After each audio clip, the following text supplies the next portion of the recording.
안녕하세요, 핑플릭스입니다. 제가 상담할 때 이제 가장 많이 물어보는 질문들 중에 하나가 IS 계좌랑 IRP 그리고 연금저축이고요. 그리고 퇴직연금 뭐 DB형, DC형 이런 거 많이 물어보거든요. 제가 오늘은 이런 절세 계좌 관련해서 질문이 많았던 것들 Q&A를 좀 가져보려고 해요. 제일 큰 질문은 이제 이런 거 꼭 해야 되냐는 질문이 많았는데, 사실 내가 투자하는 금액이 적으면은 이런 거 다 필요가 없어요. 왜냐하면 우리가 해외 ETF나 투자할 때 수익에 대해서 22% 세금을 내잖아요. 근데 이거는 1년에 250만 원까지는 공제를 해줘요. 그래서 투자 금액이 적으면은 사실 수익금이 이거 미치면 세금 안 내는 거예요. 수익금이 예를 들어 300만 원이다. 그러면은 여기서 공제 250만 원을 빼고요. 그러면은 50만 원에 대한 22% 세금이니까 사실 한 11만 원만 세금 내면 끝인 거예요. 반면에 ISA 계좌는 이 수익금에 대해서 9.9%를 떼거든요. 물론 얘도 비과세 한도가 200에서 400까지 있긴 한데, 이거는 계좌 운용 기간 동안에 단 한 번만 떼는데 반해서 이 직접 투자는 매년마다 250만 원을 떼주거든요. 그래서 이게 좀 어떻게 보면 ISA가 더 불리한 측면도 있어요. 근데 수익금이 커지면 물론 ISA 계좌가 더 유리해지죠. 이게 경우의 수가 워낙 많아서 정확하게 뭐가 유리하다? 비교는 힘든데요. 대략 수익금이 한 400에서 한 500만 원을 넘어가게 되면은 그러면 이제 ISA가 좀 더 유리한 것 같아요. 근데 직투는 사실 QQQ 같은 거 직접 투자할 수 있잖아요. 오리지널 상품에. 그래서 좀 아무래도 ISA는 한국 거 수종하는 ETF를 해야 되니까 좀 더 유리한 측면이 있고, 수수료도 이런 오리지널 상품들이 더 싸거든요. 그리고 이런 미국의 운용사가 한국의 코덱스 타이거 같은 데보다는 좀 더 신뢰가 가는 것도 사실이죠. 그리고 배우자한테 이제 10년 안에 6억까지 증여를 할 수 있거든요. 증여하면 세금을 안 내요. 예를 들어 내가 1억 투자했는데 이게 100% 수익이 나서 2억이 됐어요. 그럼 수익금 1억에 대해서 원래는 22% 세금을 내야 되지만 이 2억을 배우자한테 그냥 증여해버리면은 양도세 한 푼도 안 내는 거예요. 이런 점들을 고려하면은 오히려 직투가 ISA 계좌보다 더 나은 측면도 있죠. 근데 또 이 ISA 계좌의 이제 국내 ETF들이 점점 수수료 보수가 낮아지고 있죠. 그래서 장기로 보면은 큰 차이가 안 날 것 같기도 해요. 또 가족한테 증여하는 게 이게 언제까지 계속될지 모르잖아요. 그래서 내년부터는 당장 증여한 다음에 1년 동안은 팔 수 없게 되어 있거든요. 그래서 언제든 없어질 수 있다는 점도 고려해야 돼요. 또 직투는 환전을 내가 직접 해야 되잖아요. 근데 ISA 계좌에서는 여기서 상품을 사면은 이게 대량으로 증권사가 한꺼번에 환전을 하기 때문에 환전 수수료 면에서도 더 유리한 측면이 있고요. 거래 수수료도 당연히 이제 해외 쪽 계좌인 직투보다는 ISA 계좌가 더 유리하죠. 결론적으로 직접 투자랑 그리고 이 ISA랑 뭐가 더 유리한지 뭐 정확히 우열을 가리기 힘들어요. 상황에 따라 틀리기 때문에. 대체적으로 증여를 뺀다고 하면 투자 금액이 커질수록 ISA 계좌가 유리한 건 사실이죠. 앞으로 얘 혜택을 늘린다고 하거든요. 뭐 민주당 안 보니까 뭐 수익 전액 비과세에 해외 주식 직접 투자도 허용해 주겠다고 하는데, 이렇게 되면 진짜 대박이죠. 근데 제 생각엔 이게 안 될 것 같기도 해요. 너무 기대하면 안 됩니다. ISA 계좌와 이제 직투는 서로 우열을 가리기 힘든데 반해서 직투랑 연금저축 계좌를 비교하면요, 당연히 연금저축이 훨씬 유리합니다. 제가 한번 비교해 볼게요. 이 기준은 매월 30만 원씩 투자하는데 이제 이 투자금은 연 5%씩 소득이 증가함에 따라서 같이 오른다고 보고요. 투자 기간은 30년, 그리고 연 수익률은 10% 정도. 딱 S&P 500 수익률이죠. 그래서 직투로 투자했을 때랑 연금 계좌에서 했을 때 이제 똑같은 조건으로 본 거예요. 짜잔, 그러면은 둘 다 잔고는 똑같아요. 거의 10억이죠. 근데 세금이 다르죠. 그래서 최종 금액을 보면은 8억 4천이랑 9억 6천, 거의 1억 3천만 원의 차이가 나요. 물론 이거는 직투 계좌에서 250만 원의 공제를 계산한 건 아닌데요. 어차피 투자 금액이 막 억대가 넘어가면은 얘는 의미가 어차피 없어요. 그리고 연금 계좌는 나중에 이제 세액공제 혜택이 있어서 연말정산 때 세금을 환급받잖아요. 그 환급받은 세금을 다시 재투자했다고 가정을 제가 해볼게요. 짜잔, 그러면은 이제는 1억 3천이 아니고 2억 7천만 원의 차이가 생깁니다. 물론 뭐 이거 연소득이 5,500만 원이 넘어서 이 환급률이 적은 분은 얘보다는 차이가 적겠죠. 그래도 무시할 수 없죠. 그리고 이 계산은 양도소득세율 22% 기준인데요. 이게 과연 영원히 유지될 수 있을까요? 우리나라는 이 고령화 속도가 어마무시하죠. 그래서 앞으로 이제 국민연금이나 뭐 공무원 연금도 지금 적자가 심하잖아요. 사학연금도 곧 적자고요. 군인연금은 뭐 오래됐죠. 건강보험도 이제 몇 년 후 적자 시작이고요. 장기요양보험, 뭐 장애인연금도 있고요. 기초연금도 이것도 좀 계속 늘린다고 하니 걱정이죠. 거기에 우리나라는 잘 모르겠지만 한전도 적자가 심해요. 가스공사도 그렇고요. 전기료, 가스료를 지금 마음대로 못 올리고 있거든요. 이게 다 후세대가 갚아야 돼요. 주택공사도 부채가 어마무시하죠. 이런 공기업 부채도 나중에 후세대한테는 좀 압박이거든요. 그래서 인구 구조가 이렇게 심하기 때문에 이게 지금의 세율을 유지하면은 이런 것들을 감당할 수가 없어요. 결국 세금을 올리겠죠. 근데 이제 근로소득세를 계속 저희는 올려왔는데 이 젊은 층이 갈수록 줄잖아요. 노인들은 많아지는데 이 노인들은 소득이 없잖아요, 나중에. 그쵸? 그럼 근로소득세를 올려도 낼 사람이 없는 거예요. 결국 이 기성세대 노인이 가지고 있는 자산에 대한 세금도 올라갈 수밖에 없죠. 뭐 보유세도 있겠지만 대표적인 자산 관련 세금이 양도세죠. 주식 양도소득세가 지금은 22%인데 나중에 33%로 10% 올랐다 가정해 볼게요. 그러면은 그 차액은 3억 5천만 원이 되는 거예요. 더 높아질 수도 있겠죠. 44% 기준으론 이제 4억 3천만 원, 거의 뭐 절반 차이 나는 거죠. 세금을 올리면 이거 피할 수가 없어요. 이게 우리는 한국 증권사를 통해서 투자하는 거잖아요. 그래서 내가 미국 직접 투자하고 있다고 해서 이거를 미국 계좌로 옮길 수 없습니다. 다 양도세 다 내고 가야 되는 거예요. 근데 연금저축은 일단 세율 자체가 낮죠. 3.3에서 5.5%로 굉장히 낮은 세금을 내고 일단 내가 계좌를 만든 후에는 소급 적용이 되게 힘들어요. 소급 적용이 뭐냐면은 야 옛날에 계좌 만들었던 말은 다 필요 없어. 세금 그냥 다 그냥 몇 프로 올려. 이거 안 된다는 거예요. 쉽지 않죠. 그 내가 나중에 이민 가더라도 이민은 부득이한 사유에 해당돼서 이 3.3에서 5.5% 이상의 과한세금을 떼지 않죠. 훨씬 이것도 직투보다 유리하죠. 세금이 오르지 않는 기적 같은 일이 일어난다고 하더라도 이게 또 일반 직투는 또 문제가 하나 있어요. 이런 예시들은 한 번도 내가 30년 동안 팔지 않았을 때 기준인데요. 실제로 그런 사람은 없죠. 이게 주기적으로 리밸런싱을 하잖아요. 그러면서 사고 팔 때 이제 매도를 하게 되잖아요. 매도하면 세금 무조건 내야 돼요. 저도 지금 수익난 개별 종목들이 꽤 있는데 얘를 리밸런싱을 못해요. 왜냐면 팔면 세금을 지금 너무 많이 내야 되니까.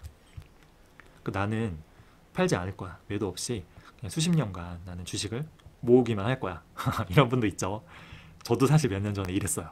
근데 이게 시간이 흐르니까 이게 안 돼요. 왜냐하면 이 투자 환경이 자꾸 바뀌고요.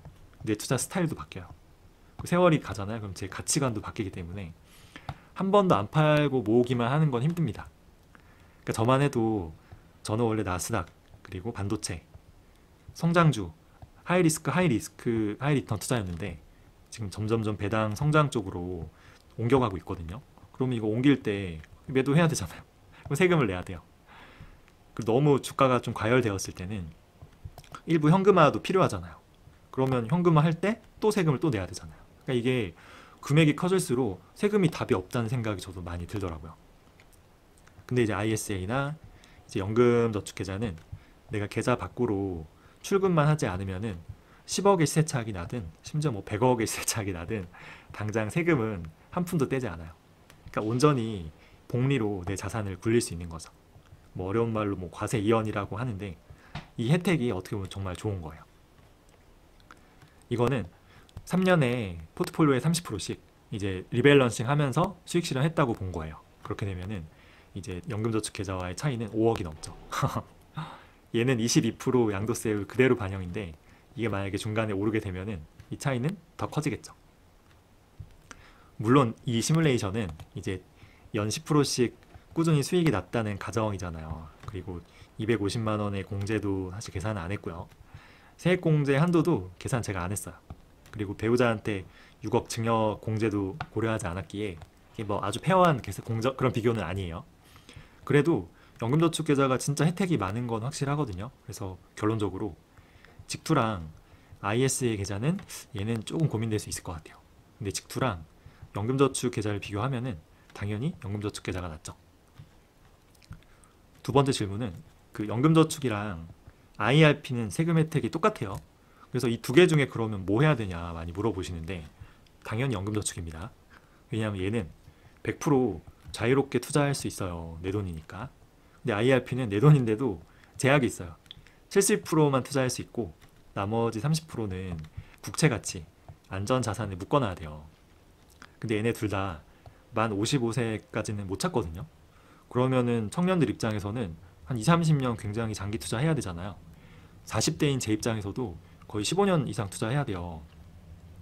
그러면 투자 기간이 길어지면 길어질수록 리턴 성공률도 높아지잖아요.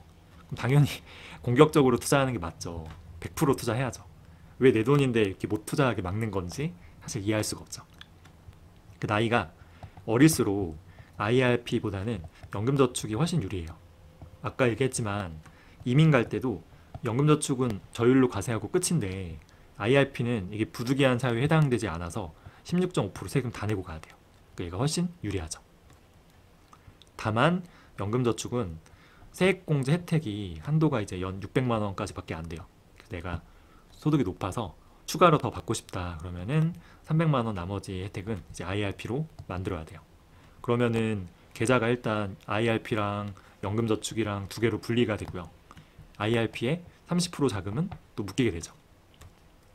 직장인들은 퇴직금을 이제 연금저축 계좌를 못 받아요. IRP 계좌로 받아야 되는데 그럼 역시 내가 개인적으로 준비했던 연금저축 계좌랑 IRP랑 두 개로 나눠지고 여기서 30%도 투자할 수 없이 묶이게 되죠. 그러니까 왜 이렇게 했는지 저도 좀 불만이긴 한데 어쩔 수가 없죠. 그래서 저는 사실은 IRP 납입은 안 해요. 저는 연금저축 계좌에 연 1,800만 원씩 풀로 돈을 넣거든요. 저는 물론 프리랜서라 세액공제 혜택이 직장인만큼 중요하진 않은 까닭도 있는데 저는 일단 심플한 게 좋아요. 제 은퇴 계좌가 그냥 연금 계좌 하나로 딱 하는 게 낫지 굳이 IRP로 두 개로 나눠서 또 여기서 뭐 30%는 또 안전자산 찾아야 되고 이런 게 좀 귀찮더라고요.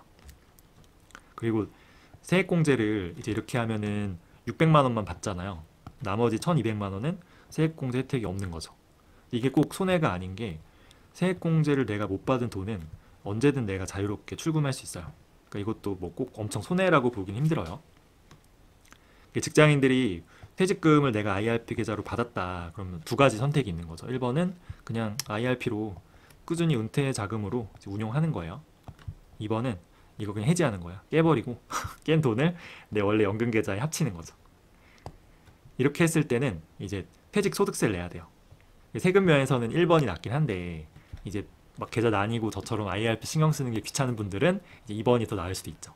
왜냐하면 퇴직 소득세가 생각보다 얼마 안 나오거든요. 나는 그래도 부득이하게 IRP를 꼭 운용해야 된다 이런 분은 이제 30% 묶여 있는 게 좀 아깝잖아요. 그나마 이제 주식 비중이 높은 상품들이 TDF나 그리고 뭐 TRF 이런 것들이 있어요. 그래서 여기서 TRF는 그 앞에 있는 숫자가 주식 비중이에요. 그래서 얘가 높은 게 좋은 거고요. 그리고 TDF는 뒤에 있는 숫자가 이제 이거는 은퇴 시기예요. 그래서 이게 높으면 더 위험한 거예요. 그래서 이게 위험한 거고 얘가 위험한 거죠. 그래서 뭐 이렇게 공격적으로 하실 분은 뭐 이런 대안도 있습니다. 저는 그렇지만 하지 않지만 연금저축 계좌에 돈을 얼마나 넣어야 되냐. 혜택이 좋은 건 맞지만 그렇다고 뭐 전 재산을 여기 몰빵하면 당연히 안 됩니다. 이게 55세까지 못 찾잖아요. 그러니까 정말 이건 노후자금으로만 투자하는 게 좋아요. 그리고 55세에 이거를 한 번에 다 인출할 수 있는 것도 아니에요. 연금이잖아요. 그래서 매월 조금씩 찾아야 돼요. 현행법으로는 연간 1,500만 원 이상 찾으면은 세금 혜택이 약해져요. 그러니까 만약에 이거 매월로 치면은 125만 원인데요. 이거 이상 돈을 찾아 쓰게 되면은 원래 혜택이 되게 낮은 세율이었잖아요. 근데 이게 아니고 다른 소득과 합산해서 종합과세를 하는데 다른 소득이 많다 그러면 최대 50% 내야 됩니다. 아니면은 그냥 16.5% 분리과세 하거나. 얘도 뭐 나쁘진 않지만 그래도 작게 세금 내고 끝나는 게 마음 편하잖아요. 그래서 원래 한도가 이게 1,200만 원이었어요. 월 100만 원이죠. 근데 이게 얼마 전에 1,500만 원으로 올랐는데요.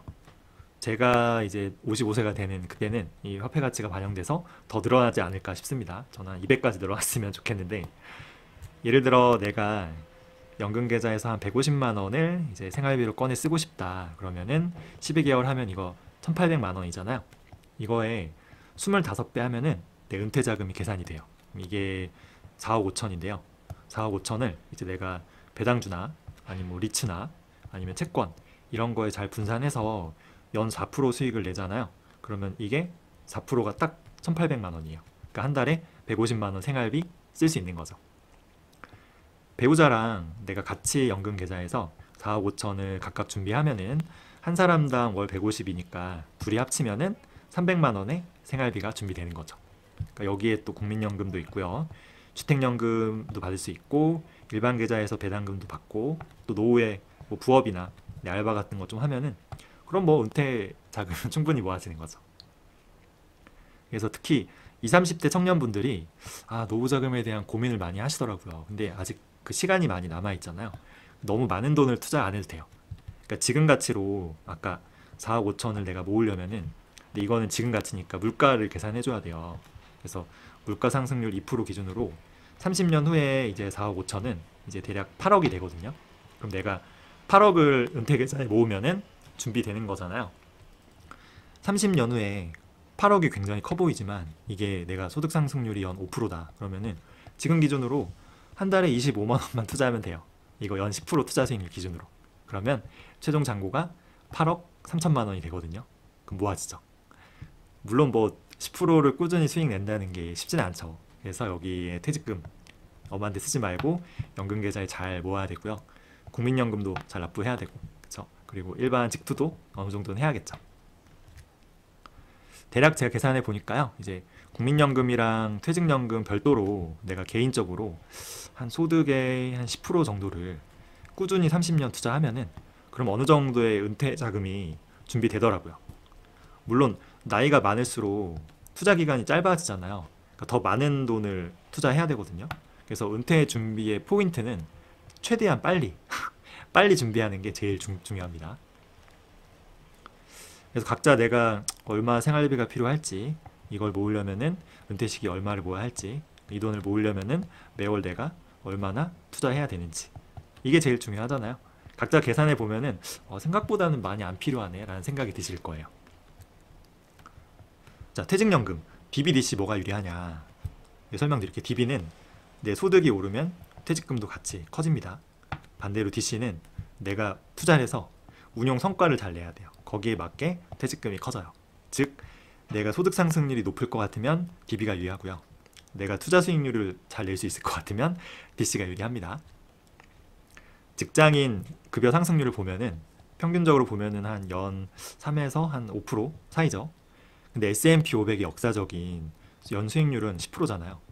그러면 이것만 봤을 때는 수익률이 더 높잖아, 투자가. 그러면은 대부분의 직장인은 DC가 더 유리할 수도 있다는 거예요. 근데 저는 그래도 DB가 더 낫다고 말씀드려요. 왜냐하면 일단 연 10%가 이게 미래에도 계속된다는 보장이 없고요. 퇴직연금 계좌는 IRP랑 똑같아요. 70%밖에 투자를 못해요. 그러니까 당연히 기대 수익률이 생각보다 낮을 수밖에 없어요. 그리고 진짜 문제가 뭐냐면은 대부분의 중소기업들은 퇴직연금 내가 굴릴 때 이 금융사 선택을 못해요. 이게 그냥 사장이 아는 지인 혹은 은행에서 꺾기를 하죠. 우리 대출 뭐 이자 쳐줄 테니까 우리 상품 가입하라고. 그러니까 이게 보험사나 은행에 대부분 돼 있는데 그러면 얘네는 자유롭게 내가 ETF 투자하기가 힘들거든요. 그러니까 이상한 펀드를 해야 되는데 당연히 이렇게 투자하면 수익률이 낮을 수밖에 없어요. 그리고 본업 바쁘잖아요. 관리할 내가 계좌도 많은데 여기에 추가로 막 DC형을 따로 관리하고 막 신경 쓴다는 게 이것도 좀 힘든 일이에요. 저는 20, 30대 분들이라면은 그래도 급여 상승률이 높잖아요. 저는 신경 안 써도 되는 DB가 좀 낫다고 하는 편이에요. 물론 급여 상승률이 좀 낮은 업종도 있더라고요. 그리고 나이가 좀 있어서 난 연봉 인상이 쉽지 않다. 그러면 뭐 DC도 나쁘지 않겠죠. 결론적으로 뭐가 좋고 나쁜 건 없어요. 그래서 내 상황에 맞는 거 하시면 되는데 제일 중요한 거는 관심을 갖는 거예요. 왜냐하면 상담 제가 거의 6, 700명 했는데 거의 90%의 청년들은 내 퇴직연금이 일단 뭔지를 몰라요. 그래서 이거가 뭔지부터 확인하고요. 만약에 DC다 그러면은 관심을 가지고 적극적으로 투자를 해야 되는 거예요.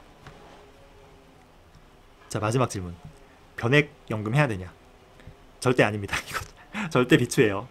변액연금, 변액유니버셜, 변액종신, 저는 보험사 상품으로 저축하고 투자한다는 것 자체가 좀 말이 안 된다고 생각해요. 얘네가 사업비가 너무 높아요.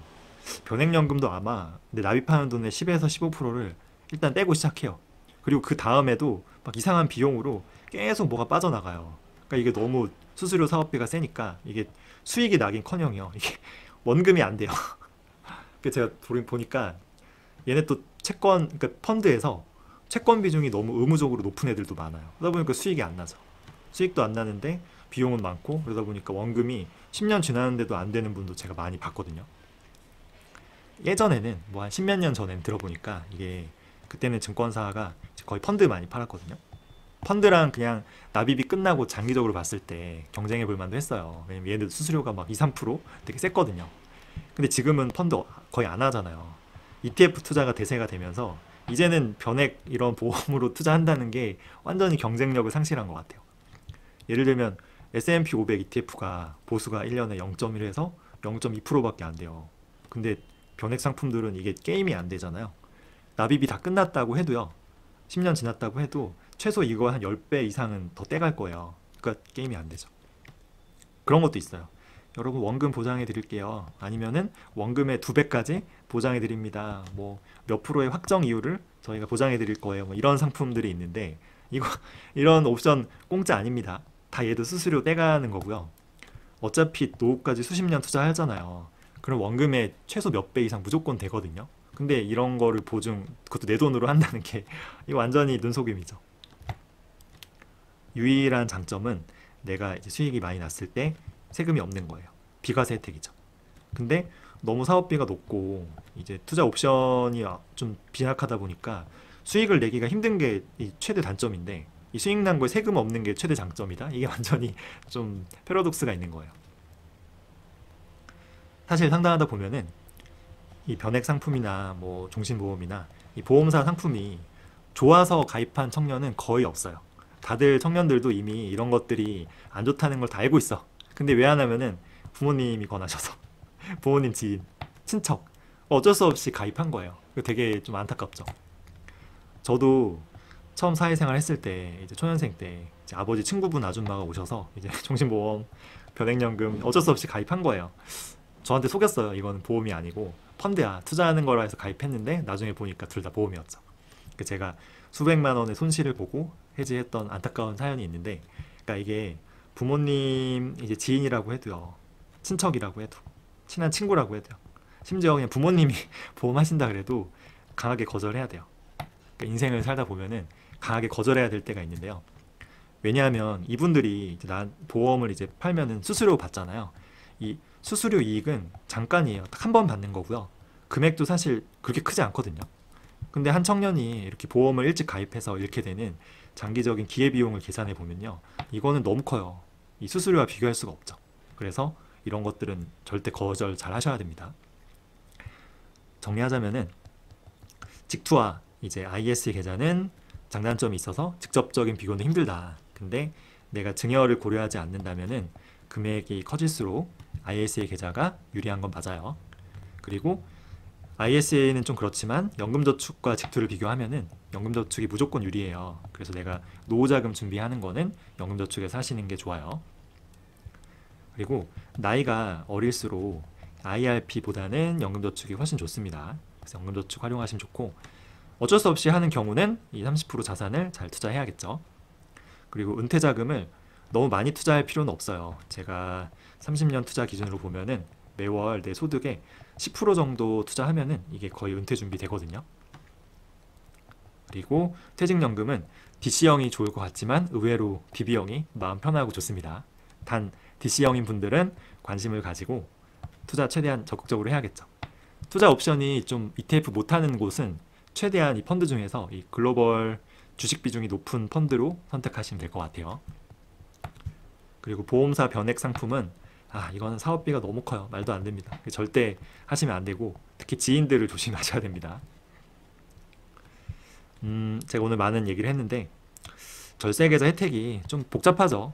저도 좀 심플하게 되면 좋을 텐데라는 생각을 했는데 뭐 제가 한낱 불평해봤자 바꿀 수 있는 게 아니기 때문에 지금 현재 시스템 안에서 내 최대한 투자금을 좀 극대화할 수 있는 어느 정도의 좀 공부, 스터디 그런 건 필요한 것 같아요.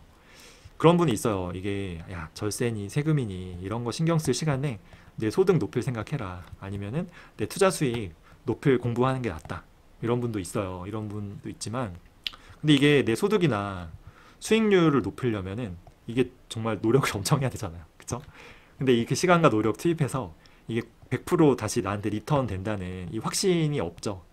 왜냐하면 인생은 운칠 기삼이라고 하잖아요. 심지어 투자를 오래 하신 분은 운이 90%라는 분도 많거든요. 근데 절세 혜택은 약간 운이랑 상관없어요. 왜냐하면 내가 한 만큼 무조건 혜택이 돌아오잖아요. 그쵸? 그리고 미래의 불확실성 또한 이런 내가 소득을 올리고 수익률 올리는 것보다는 훨씬 적죠. 왜냐하면 소급 적용이 안 되잖아요. 그러니까 조금 해볼 만한 가치가 있지 않을까. 왜냐하면 또 오래 걸리지 않아요. 내가 조금만 체크하면 되거든요. 그래서 오늘 이런 내용을 준비했는데 혹시나 뭐 관련해서 궁금하신 내용 있으면은 편하게 댓글로 남겨주세요. 그래서 오늘 시청해주셔서 감사합니다.